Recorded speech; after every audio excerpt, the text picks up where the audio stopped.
Hey guys, this is Sean Kanan, and you are listening to the Then Is Now podcast. The killers are eating the flesh of the people they murdered. Yeah, they're dead. They're all messed up. All persons who die during this crisis, from whatever cause, will come back to life to seek human victims. Rise and shine, my sinners. When Father Evil starts his day, he gets a little deadly. Deadly Grounds coffee has the richest, smoothest flavor you'll find anywhere. It's sinfully delicious. Once you go deadly, you never go back. Order yours at getdeadly.com.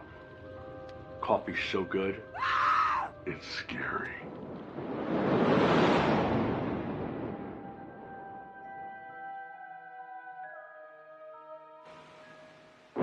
Welcome to a night of total terror.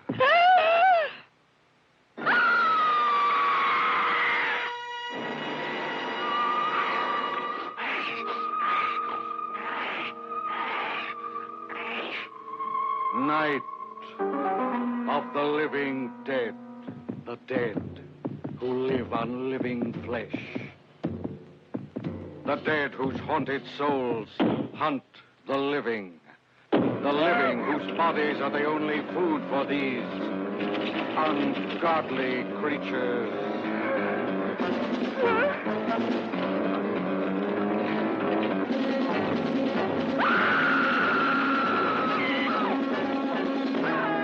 Night of the living dead. A bizarre adventure in fear. An experience in shock, more shattering than your strangest nightmare. Night of the living dead. A night with the dead who cannot die. A night of total terror.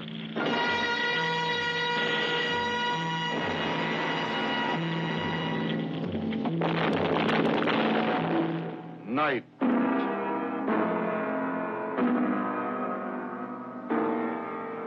of the living dead.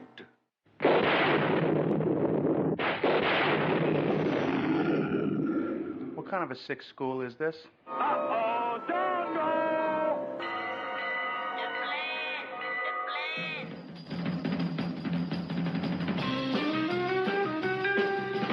Strange things are afoot at the Circle K. You're going to need a bigger boat. Surely you can't be serious. I am serious, and don't call me Shirley. You got spunk. I hate spunk. Danger, Will Robinson. Danger. Oh, righty. How you doing? Back off, man. I'm a scientist. Don't make me angry. You wouldn't like me when I'm angry.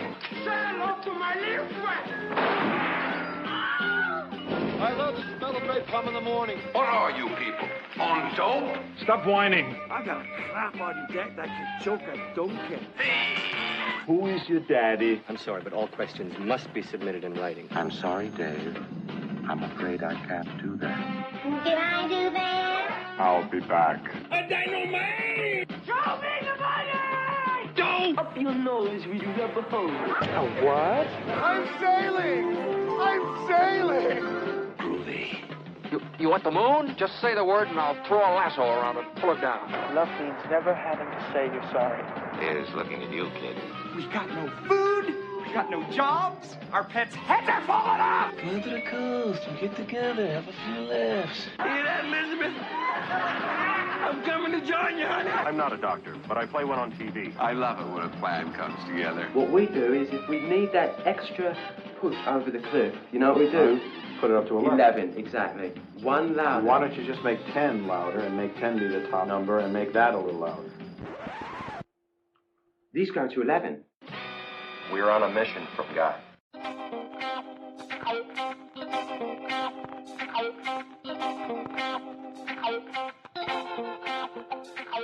Hello and welcome to Then Is Now podcast. I am your host, Re-Gor. While Hollywood had produced zombie films prior to 1968, those were more based on the zombie myths of voodoo magic. Released on October 1st, 1968, Night of the Living Dead portrayed zombies as flesh-eating ghouls whose bite spreads the infection, creating more of them. It has long been regarded as the first modern zombie film. Produced by the independent company Image 10, which was created by George Romero, John Russo, and Russell Striner on a budget of $114,000, Night of the Living Dead went on to become one of the most profitable films of its time, making $12 million domestically and $18 million internationally, effectively earning more than 250 times its budget. The film's influence has been felt to this day and has inspired not only similar zombie stories in movies, TV, novels, and comic books, but it's also inspired many filmmakers, writers, and actors. On today's show, we have the star of the original Night of the Living Dead, and she is going to share with us her fascinating journey and what she thinks about being a living legend. So sit back and prepare for a fun interview. Class is in session. I have a bad feeling about this. How could I possibly be expected to handle school on a day like this? Food fight! Hey, you in my class? I am today. I think you should consider transferring to shop class. Woo! Now, very few students are severely injured in shop class. Bueller. When you were in school, Bueller. did you ever cut class? Bueller. Yeah, I guess I did. Sure, most kids cut classes. Good. Sign this. He's sick. I get so lonely when I hear that third attendance bell ring and all my kids are not here. 7 years of college down the drain. Fat, drunk, and stupid is no way to go through life, son. You lack discipline. As long as I'm here, there will be no grades or gold stars or demerits. We're going to have recess all the time. Woo! Go, play, and have fun now. They're coming to get you, Barbara. Okay, folks, you are in for a special treat today. My guest is the star of the classic horror film Night of the Living Dead, which is widely regarded as the first modern zombie movie. Not only was she in that, but she's been in a bunch of other movies, including The Pirate, Claustrophobia, October Moon, Women's Studies, Abandoned Dead, and the upcoming Night of the Living Dead Genesis, in which she reprises her role as Barbara. She was nominated by the Scaricon Film Festival for Best Supporting Actress for her performance in 2020's They Came from the Ether, as well as a nomination as part of the Best Ensemble Cast for Kill Giggles by the Genre Blast Film Festival, and was a Hall of Fame inductee at the Phoenix International Horror and Sci-Fi Film Festival. After having taught presentation development and trained the trainer courses at Hughes Raytheon until 2002, she started ODea Communications, where she offered training and consulting to such clients as Hughes Aircraft Company, Raytheon, Space Labs Medical, and many others for over 25 years. Now her company focuses on her theatrical film career and guest appearances at horror conventions. Ladies and gentlemen, please join me in welcoming to the show the iconic and legendary Judith O'Dea. Hi there, everybody who's listening. I wasn't asleep, I promise. That's okay. Thank you for coming on the show. I'm just so glad to be able to talk with you today. Good. I'm looking forward to it, Roger. Excellent. If you hear a barking in the background, that's my little dog, Nikki. Okay. Just ignore it. No problem. I have dogs too, but I try to shut the door so we can't hear them. So Judith, I always start with the question, how did you get onto the path of acting? Oh my gosh, I have wanted all my life to be an actress. When I was a little girl, before school started for me, I used to sit on my great-grandmother's porch and sing, pretend. It was in my blood way back then. I knew it's where I wanted to go. Excellent. And so where did you start? How old were you? Well, I did an equity show. I auditioned when I was about 7 or 8. It was a traveling touring company that came through. Gosh, where was I? I must have been in Boardman or Canton, Ohio at that time. So that was my first appearance professionally on stage. I wasn't a member of Equity, but it was still a professional company. Then I think really all began for me at 15 years of age. We had moved to Pittsburgh, Pennsylvania, and I was very much into singing. I wanted desperately to go on the stage and be a singer. I had an audition for a show called Leave It to Jane at Pittsburgh Playhouse. When I was 15, I asked my folks, is it all right if I give that a try? Very fortunately, I got the role. It was in the chorus, and that began a rather continuous career on stage and eventually screen, back to stage again, all these years. Excellent, excellent. And did you end up going out to Hollywood? I did. As a matter of fact, I went out to Hollywood prior to the making of Night of the Living Dead. I wanted, again, not only did I love my theater career, but I wanted to go into film as well because I found the medium fascinating. I went out, lived there for a time, almost a year. I received a call from Carl Hardman. If that name is familiar, Carl played Harry Cooper in Night of the Living Dead. He had a recording studio back in Pittsburgh. I had made many, many wonderful commercials with Carl over the years prior to my going out to Hollywood when I got started in theater professionally when I was 15. He remembered, he said to me, George Romero, Wes Steiner, Jack Russo, and myself are going to make a film here in Pittsburgh. Do you want to come back and audition for it? I thought, by gosh, absolutely. I left Hollywood and went back home, auditioned, and you know the rest. Wow, that's great. That's amazing. And I promise I'm not going to try to ask too many questions of the movie that you've probably been asked a zillion times. Do you ever get tired sometimes of having to answer questions about Night of the Living Dead? Roger, I really don't. And the reason being is over the years, I have had some of the most fascinating conversations with fans of the film. Those conversations have really enlightened me about my very own film. I've loved it. So I don't think I'll ever tire of anybody asking me any kinds of questions. That's excellent. That's excellent. Were you a fan of horror movies at the time you got the part? Actually, it was not my genre of choice, if I can be so delicate. And the reason being, I was scared out of my wits when I was only about seven or eight, when Vincent Price was starring in House of Wax. Oh, yes. The 3D version. This is back in the early 50s. My parents had no idea what the film was about. They took me to it.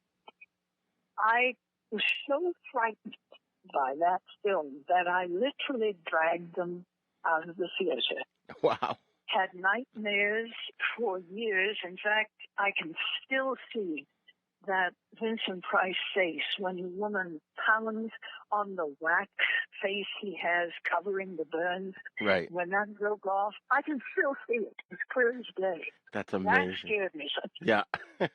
So actually the genres I sort of enjoyed were things like Wuthering Heights, Portrait of Jenny, The Ghost and Mrs. Muir. Yes. I loved the old black and white. Oh, same here. I love them too. So how did you react then when you first read the script by, not really particularly caring for the horror genre? Were you surprised at how shocking it was? And did you have any reservations about doing it? I never did get to read the whole script, Oh. Roger. I had no idea where the story was going to go. I did know it was a horror film. I did know it had to do with Walking Dead. But other than that, I was so excited to be accepted, given a lead in a feature film that it was a horror film. I was thrilled. Had it been Wuthering Heights, I would have been thrilled too. No, I did not get to read it. Every day we shot was an awakening for me. We talk about various scenes, where we were going to go with them, physically what we were to do. George would tell us, this is what I'd like to accomplish emotionally in the scene. And then he would give us the freedom to do it.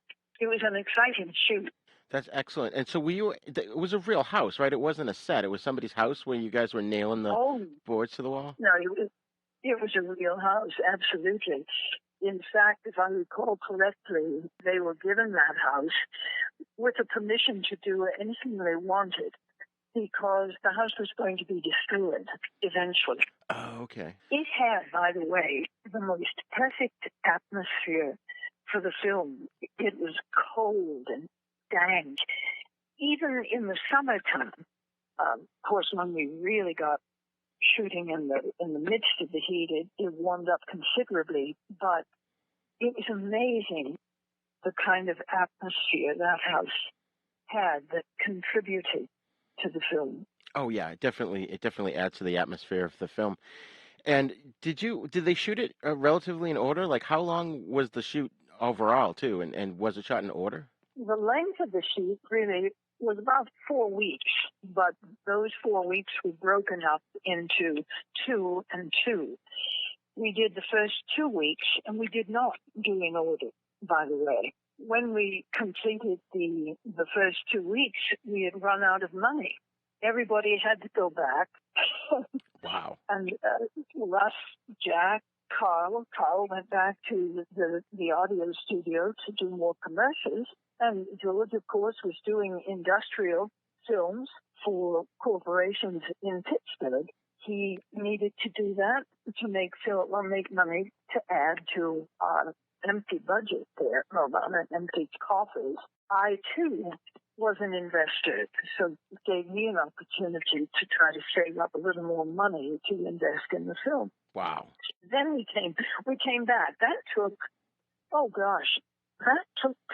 several weeks I wish I could tell you exactly if it was 1 month or how long. I'm not sure. But we did come back and do the remainder of all the principal shooting in 2 weeks, then send it over for George to edit. That's amazing. And so was that difficult in terms of shooting out of order when you were mentioning how you and George were talking about the emotional impact of certain scenes? Was that difficult, or were you able to just sort of wrap your brain around, each scene as they came? I think you nailed it, the very last statement. You just took each scene as a little entirety of its own. George would tell us what he wanted to accomplish. I really wasn't sure how it was going to fit into the film because I'd never read it.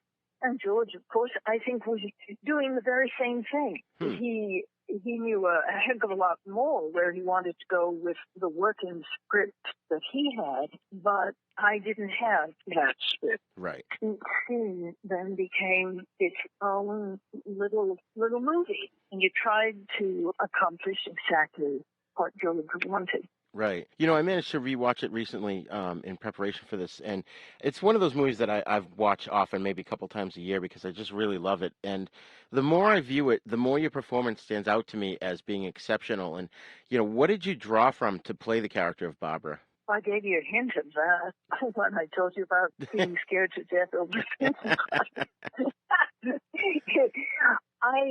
I have always had a vivid imagination. Pretend, the world of pretend, right, in all honesty, Roger, has been a much more comfortable world for me to live in than the real life world. I can pretend a heck of a lot more easily than I can be myself. So that wasn't terribly difficult for me. The fear really came from for example, Bill Heinzman, when he was beating in the window of the car door as I was trying to escape. That in itself was such a frightening thing to me that the reactions you see are genuine. At least I felt they were for me, because Bill was he never stopped.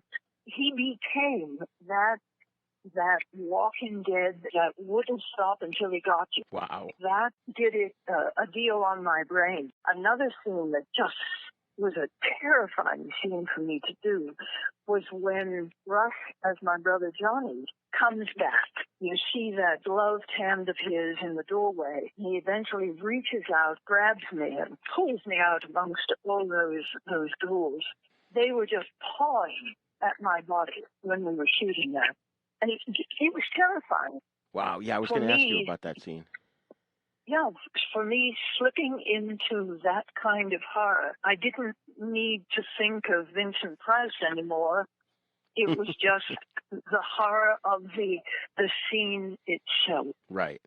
And so were you around when they did the Like the outdoor shots where, what was it, the two characters ended up getting blown up and the zombies were eating them. Did you have any idea that was going on? I knew that was going to go on, but I didn't get to see the explosion. We shot, if you'll know the expression, day for night, Yes. night for night, Yep. day for day. Well, it was one of those nights that I was off, so I didn't get to see the explosion of the truck. Oh, that's too bad. But they couldn't do it many times, you know. They only had that one truck. Right. One chance to get it right. Yeah. So, Night of the Living Dead, it was released a month before the MPAA implemented the rating system, and I read that it had been shown as a matinee, and a lot of kids saw it, and a lot of kids were traumatized by it, and I guess it caused some kind of outrage in the public. You know, how did you react to the initial response that the film was getting? I don't think I was aware that there was such a negativism to it at that time. I learned about that a lot later, and we're talking years later. Oh, wow. In fact, I remember reading an article that originally was written it came out in one of the Chicago papers. It was then put into the Reader's Digest. It talked about the movie, and just what you said, the reaction of the kids, and how initially they were laughing and happy at the beginning, throwing popcorn. Then as the film progressed, they became more and more frightened and ended up literally hiding under their chairs. I didn't read about that, but I did hear my parents told me that they received calls from friends of ours who said, how could you let your daughter be in such a play or in such a movie? I think Mom and Dad was so excited for me as well, being in the future, that they didn't even stop to think that it would be that kind of reaction. That's hilarious. So what was George Romero like? Oh, he was wonderful. George I wish he was still in years. George was so creative in so many different ways. He was a wonderful artist, literally. He could draw beautifully. Then, of course, he was a wonderful writer. Then, of course, he could picture things via the lens of a camera in a way that made the scenes far more unique than maybe they could have been if someone else had done them. He was, I thought, just immensely talented, easygoing. Later on, when we began attending conventions, off and on, I'd be teamed up with George and Russ, Jack, the rest of the group. George would sit at that table for hours and hours at a time, because he had a string of people lined up wanting to talk with him. Yeah. He would talk about the film, anything anybody wanted to know, could share stories about it. He was just dearly loved by his fans and dearly loved by those of us who worked with him. That's great. That's great. And by all accounts, everything I've read, not only Dwayne Jones, but the rest of the cast were very much beloved and very, very well spoken about. Oh, gosh, that's nice to hear. And Dwayne, I think back on Dwayne now, and just a very intellectual fellow. If he was not on set performing, he was reading a book. Very intellectual, serious. In fact, I don't think Night of the Living Dead was a film that he really, because he didn't want that to be his final legacy. Unfortunately, he died way, way, way too soon. Yeah. I think it was around 1985. Yeah. From some kind of heart anomaly.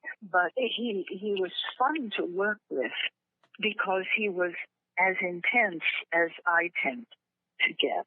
He and I enjoyed, I think, working together. Carl is hysterical. He and Dwayne Jones got along so well, they were bosom buddies. But Carl, one of the funniest guys I knew, and of course he was on Kodak and Company back at KDKA radio in those early days in the late 50s and 60s. He had a million voices and just a love. When you see him in the picture, you think, oh, he's that Harry Cooper, yeah. Let's get rid of him. And he was the nicest guy you could ever. That's great.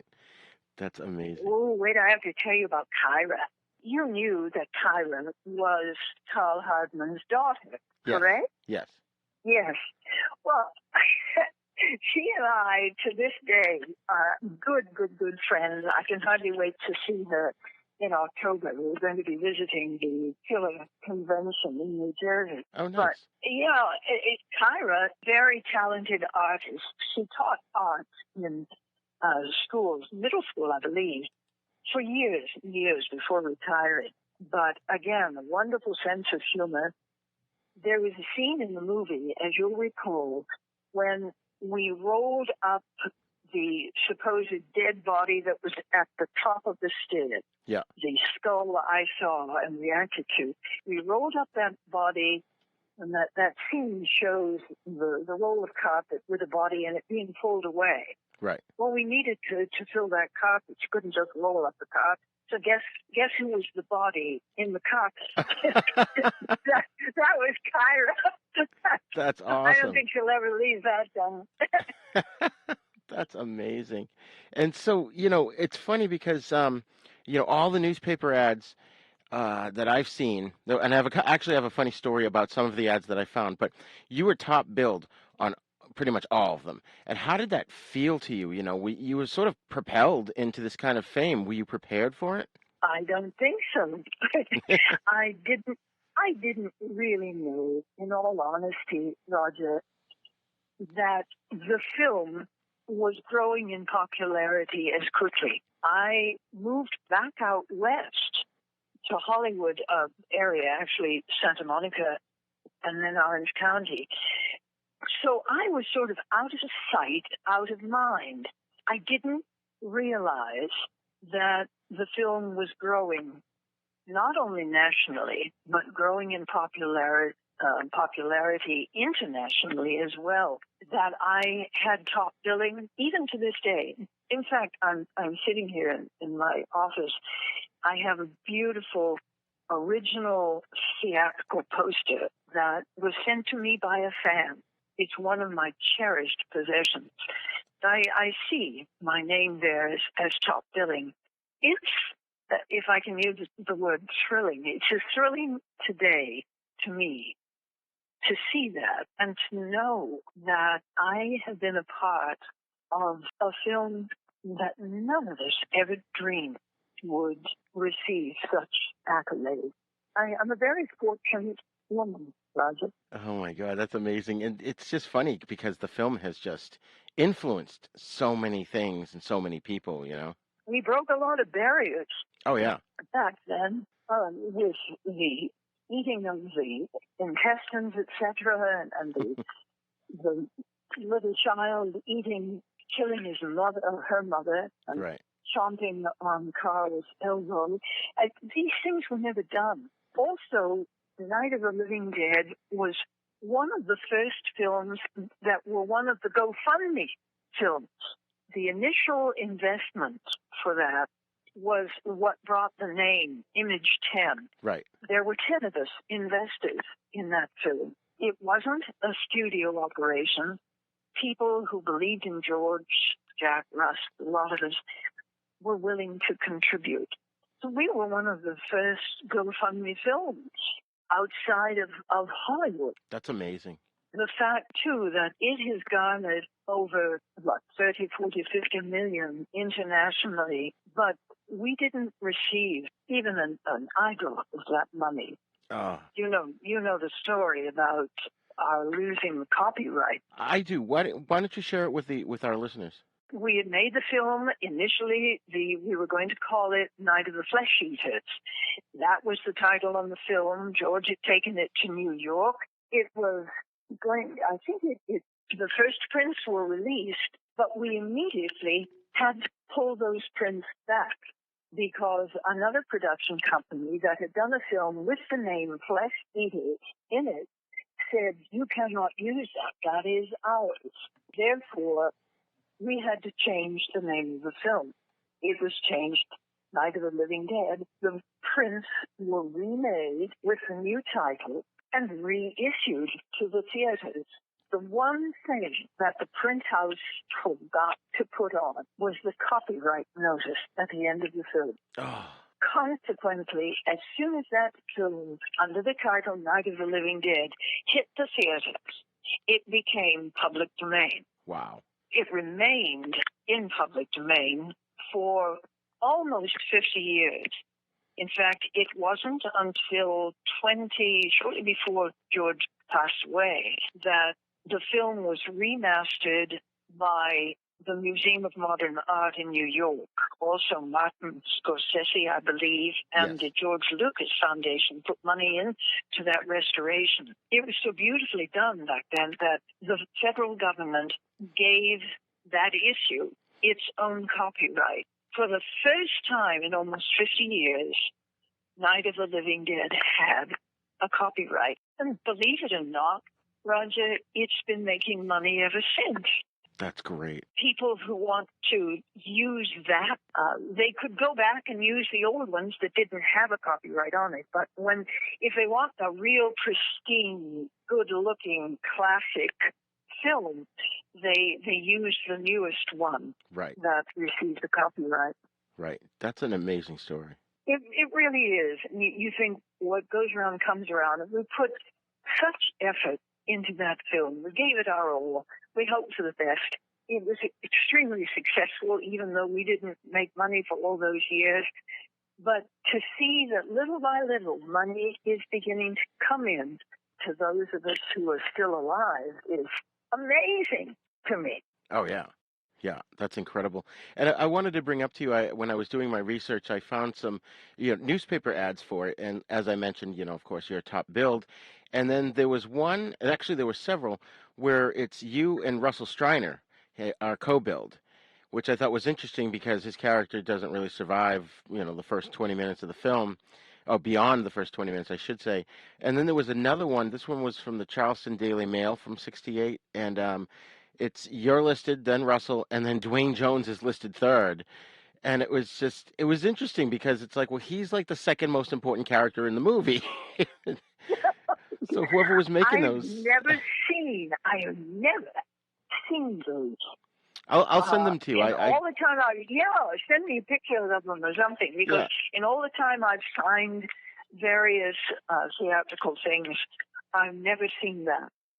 And certainly, I think Dwayne Jones should have received that top billing, because he was with us until the very last few seconds of the film.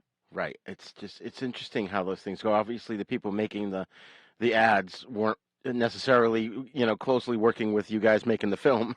No, I guess not. But remember, Russ was an executive producer on that film as well. So that might have skewed the credits a little bit, although I'm certainly not sure.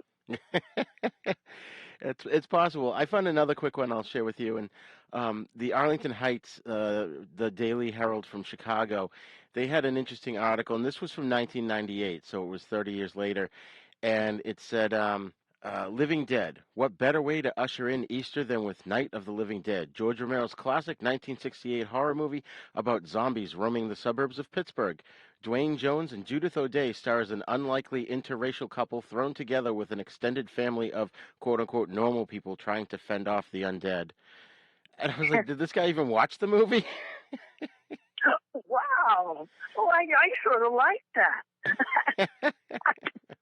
Because Wayne and I did. We teamed up there at the beginning. The deeper into my mind I got, I didn't end up being much of a help to him, but we did team up there at the beginning. I did put my trust in him to bring us out of there alive. Yeah.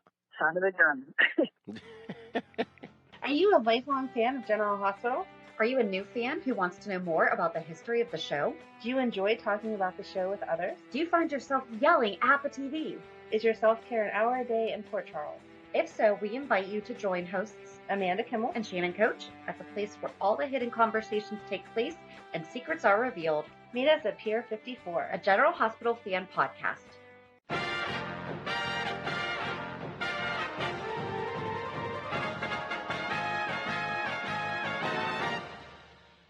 Shark Bites Podcast. It's the greatest show in history. From the Dorkening Network, hosted by a nerd who's named Patsy.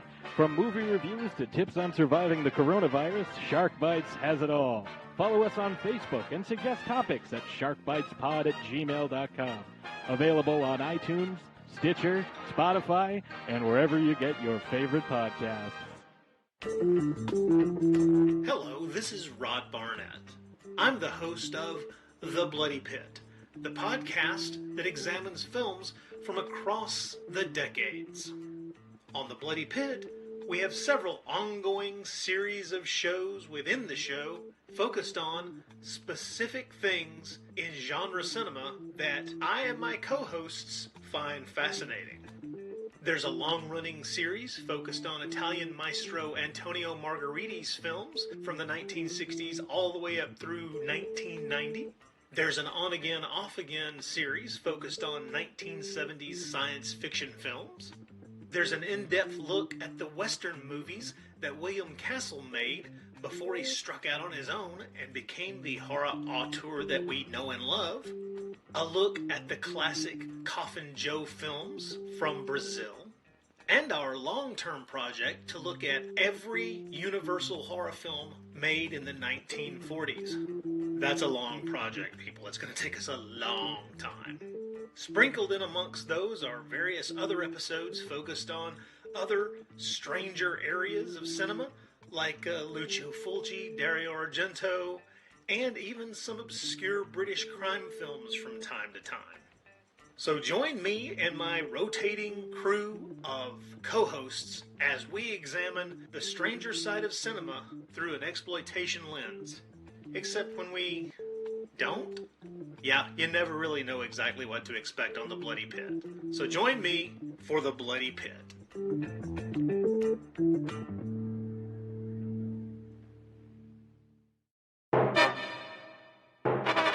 I just wanted to share with you, too, recently my wife and I went to Pennsylvania to attend it was this event called the April Ghouls Drive-In Monsterama at the Riverside Drive-In in Vandergrift. And so while we were out there, I had to go. I didn't really drag my wife, she willingly, but we went to the Evans City Cemetery, got some shots. I did a couple of live videos there. It was just so much fun, and it was so cool to just be there. And we literally watched the movie the night before so I could show her where we were going to be. And you know, I think you've been back there for celebrations and stuff too, right?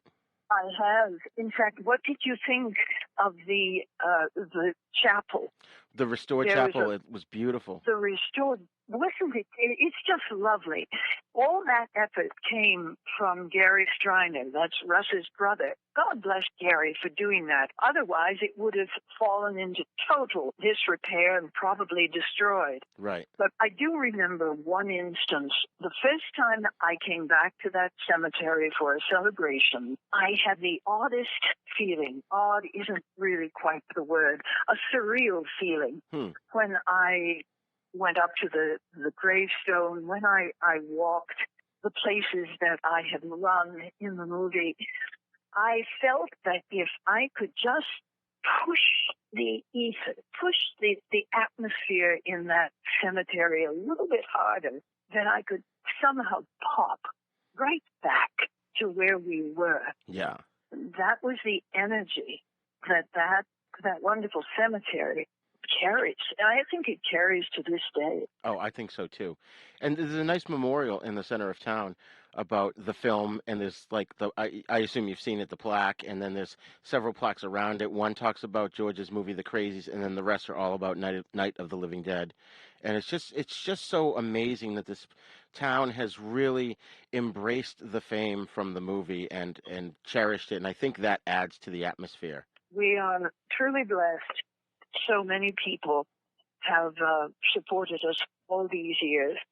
Those in Evans City, I seem so proud that we're part of their history. And we feel the same way. Very, very fortunate. We all are. Very nice, very nice. Now, in regards to the movie, I have one last question, and then I have other questions for the rest of your career. You've been referred to as a horror icon over the years. You know, you're basically a living legend. How does a title like that sit with you? I don't even know how to answer that. I just know I'm a regular kind of gal who goes to bed at 9, gets up in the morning, thank God. Yep. It's an honor. Maybe that's the best way. I never dreamed that this film would be my legacy in so many ways. Here I thought I was going to be a musical star or in big Hollywood films. This small film is truly my legacy and has turned me into an icon. And it's an honor, an unbelievable honor. And believe me, any time I go to a convention, I make it clear to those who come up and thank me how grateful I am that they have loved our film for so long. It's that marriage of audiences and performance that make the magic. And that certainly has made magic with our film. Oh, without a doubt, absolutely. So after that, you were in the TV movie The Pirate in 1978, which that had an amazing cast. I mean, you had Franco Nero, Ann Archer, Olivia Hussey, Ian McShane, Christopher Lee, James Franciscus, Stuart Whitman and Eli Wallach. What do you remember about that? Oh, I loved it. I remember the first day I went to Warner Brothers, and before the shoot, I saw all the bagels and donuts and all the good things you could eat there at the craft table. And oh my God, but we did a lot of the shoot in Lancaster on location where they had a fallen airplane, wrecked airplane. I loved it. And again, my imagination just sort of serves me well. I just love to slip into what I'm supposed to be, and hopefully I do it. I want to do it well. Every shot I can remember seeing Ann Archer when we had the kids. It was a wonderful experience to work on a studio film. I loved it. Nice. What was Hollywood like? I'm sorry. What was it like being in Hollywood at that time? It was hard. I didn't realize that it was hard. Looking back, I can see now how all of the stories you hear about Hollywood and what the producers want the women to go through, etc. Those were tough times back then. Right. I can remember going to an audition for an agent. This agent was recommended to me. I was able to go in and meet him. You know what he did? He looked at me up and down. He said, "Turn around." So I turned around, young and naive as I was, and he just sort of had a smirk on his face, and he said, "No, you're low slung." Now, I'll leave that to your imagination. Whatever he meant by that, I'll let you figure that out. Right. But I didn't get that agent, but I can remember going to an audition at Universal Studios, and there was that audition, or that agent, waiting to go in to the very same audition with one of his people, and I was called in first. I cannot tell you how pleased I was that happened. Hollywood was a rough place back then. Yeah. But I loved it. I loved California. Yeah. I had to be there. And so then you kind of took a break from acting, but did you take a break 100%, or did you do theater as opposed to film and TV?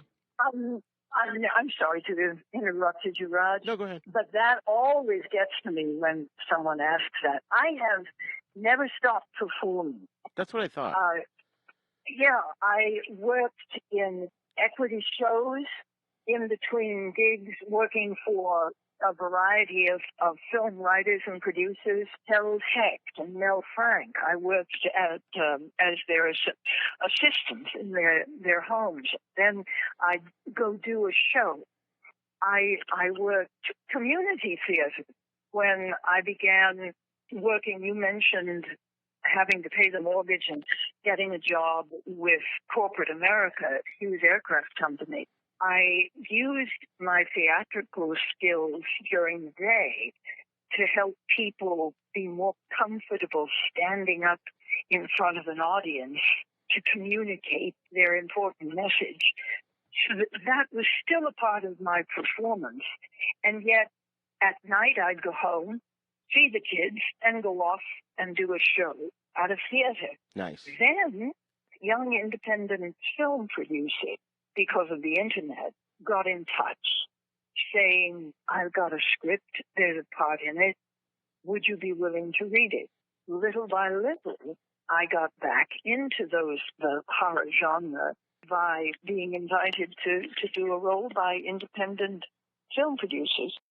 It's been a great run. It's been a great run as an instructor for presentation, helping people, and yet my primary love has always been either on the stage or in front of the camera.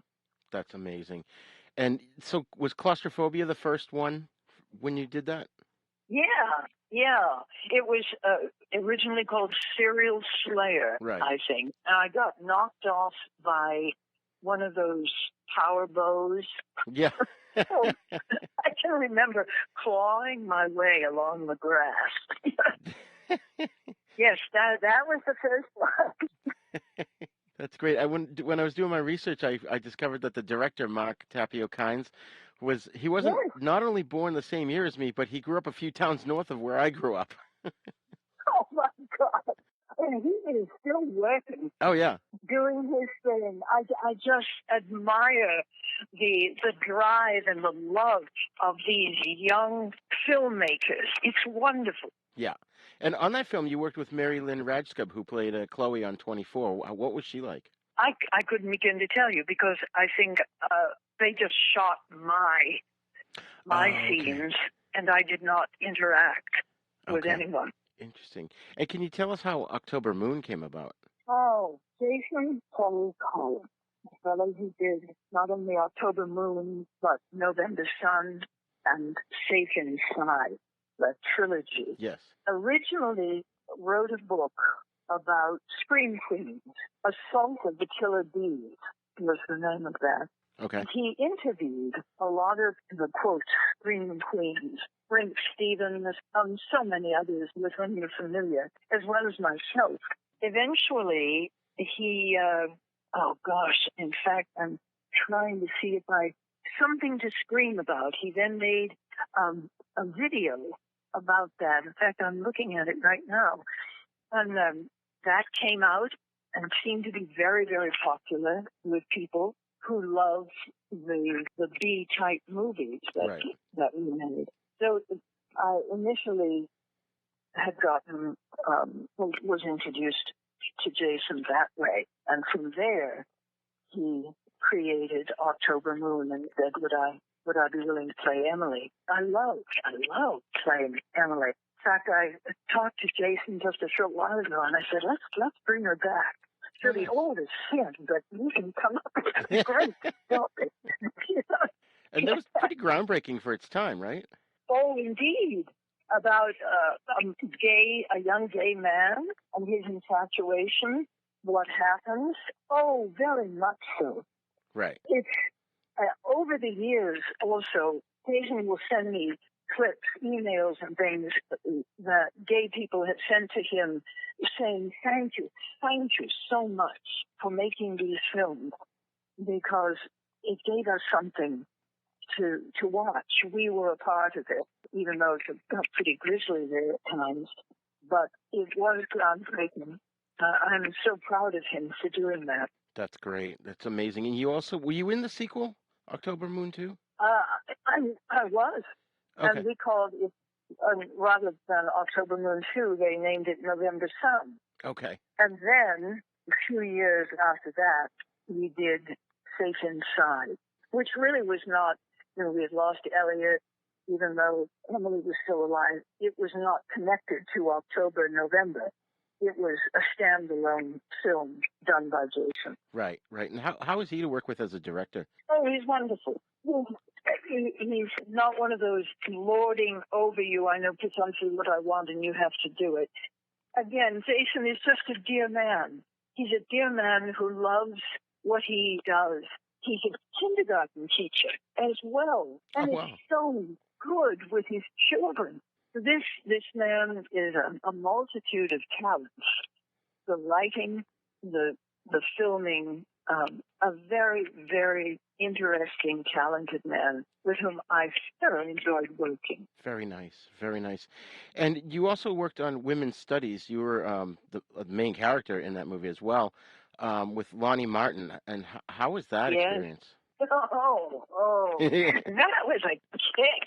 I really loved doing that. I wish it could have gotten more theatrical time. And I don't know a lot of the feedback from people who had seen that film, but I thoroughly enjoyed doing it. And oh golly, every film or every show you do always has some wonderful uniqueness about it. Women's Studies certainly did. Outspoken about women's positions and their strengths as well as their weaknesses. Right. It was quite interesting to do. Very nice, very nice. And one I definitely had to ask you about was which I liked. I loved. I really enjoyed it. Was They Came from the Ether. That looked like you were just having so much fun in that movie. Oh, I did. I'm so glad you liked that one. In fact, that's the one I won a Best Supporting Actress for, which just bowled me over. Miss Clara was the role I played. I thoroughly enjoyed doing that cameo part. It was just perfect for me. I loved it. That's great. And did you sort of have to get into the mindset of a 50s style film when you were doing it? Well, remember, I grew up in the 50s. So it came real naturally to me. Yeah. No, you gave me one of those old hats and a pair of white gloves, and I was right there, right back. That's great. That's so cool. And like I mentioned in the intro too, you were part of the cast that got nominated for Best Ensemble Cast for Kill Giggles. Because you worked with Felissa Rose from Sleepaway Camp and Vernon Wells, who was the villain in Mad Max 2. What can you tell us about that movie? Well, Kill Giggles has yet to be released because of COVID. We were right on the verge, but then again, something magic happened because the distributor was not ready to distribute because of COVID. They went back and there was an opportunity for a very special distributor to take over, and this was a Hollywood distributor. In fact, I don't know if I'm even permitted to say so. So maybe I best keep my mouth shut. But I will say that Kill Giggles will be coming out, fingers crossed, this year. It will be released by one of the very top distribution companies in Hollywood. It begins with an L. Excellent. That's amazing. Don't say anything more. No. Don't say anything. So what can you tell us about, you've got, at least on IMDb, you've got 2 or 3 other upcoming ones. I don't want to give too much away either. What can you tell us? About the upcoming? Yeah, your upcoming projects. Oh, well, right now there aren't. Kill Giggles was the last role I filmed, and I'm just waiting for that to come out. I have nothing on the books at the moment. The only very important thing I have to do is get back underwater in my scuba gear and do some swimming with the fish. Very nice. I love theater, I love film, and I love to scuba dive. That's great. Do you sort of feel like a kind of peace when you're under the water there? Oh, it's truly my church. It's my spiritual fulfillment. When you're at zero gravity, you're watching a manta ray go by you with a wind spread of over 20 feet, and you can touch it under them. It's truly spiritual, wonderful. That's great. That's great. And what can you tell us about your company? I know, like I said in the intro too, it kind of went through some changes, and you did talk about it a little bit. Can you elaborate a little bit more on ODea Communications? ODea Communications, yes. It started back in the early, I guess it was around 2000, because I retired from corporate work and continued my own company that I had started a little earlier. I focused on oral presentation training and training trainer. That was the major focus until I retired from corporate America. I decided I'd rather turn my little business back to its home, and that was theater and film. Therefore, the mission changed. Well, the mission has never really changed, but ODea Communications now focuses primarily on what I have done in the entertainment business. I also added something to my website a while back. It's a story that I wrote.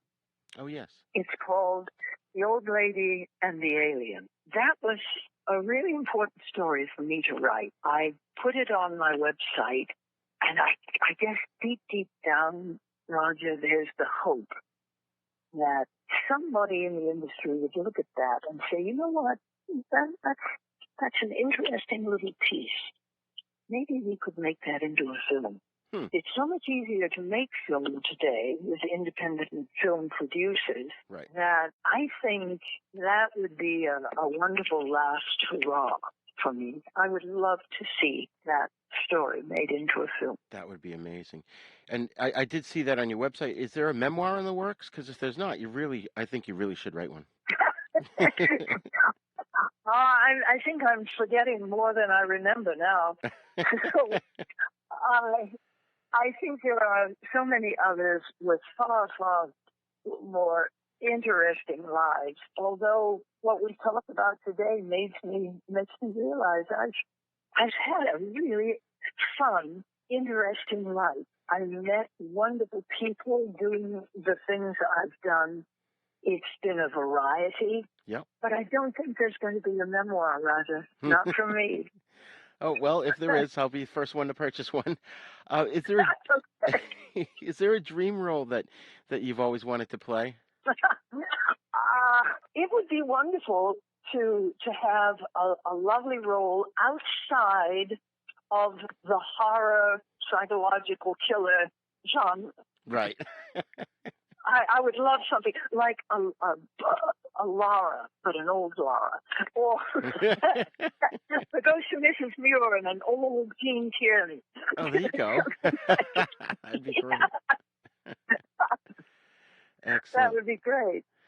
Oh, man. Well, thank you so much for coming on the show. And where can the listeners find you online? At www.odeacommunications.com. And ODea is just ODEA, communications.com. Excellent, excellent. I'll make sure to put that in the show notes, and I will send you also those newspaper articles, the ads that I found. And Judith, I can't thank you enough for coming on the show. And, maybe you'll come back when you've got another movie coming out that you want to promote. Roger, I would love to do that. I hope I didn't talk your ear off. I apologize for that. Oh, not at all. No, exactly. We had amazing fun. Thank you. You bet. You take good care. You too.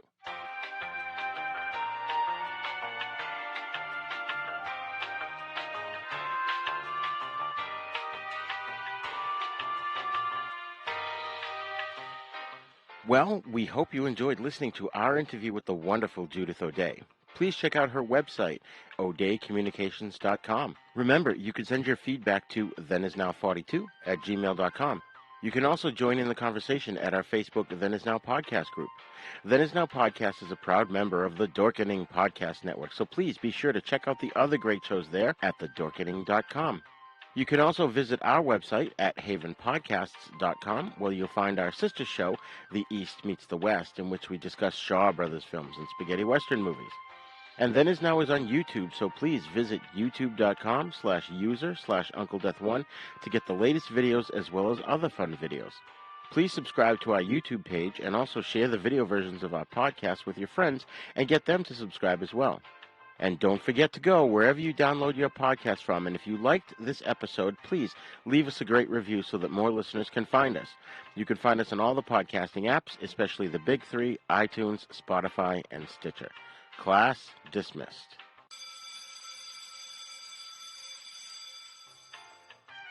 Then Is Now podcast is intended for entertainment, educational, and informational purposes only. Sounds, music, and clips played during this podcast are the property of their copyright holders. All original content is copyright Jupiter Media.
killers are eating the flesh of the people they murdered. Yeah, they're dead. They're all messed up.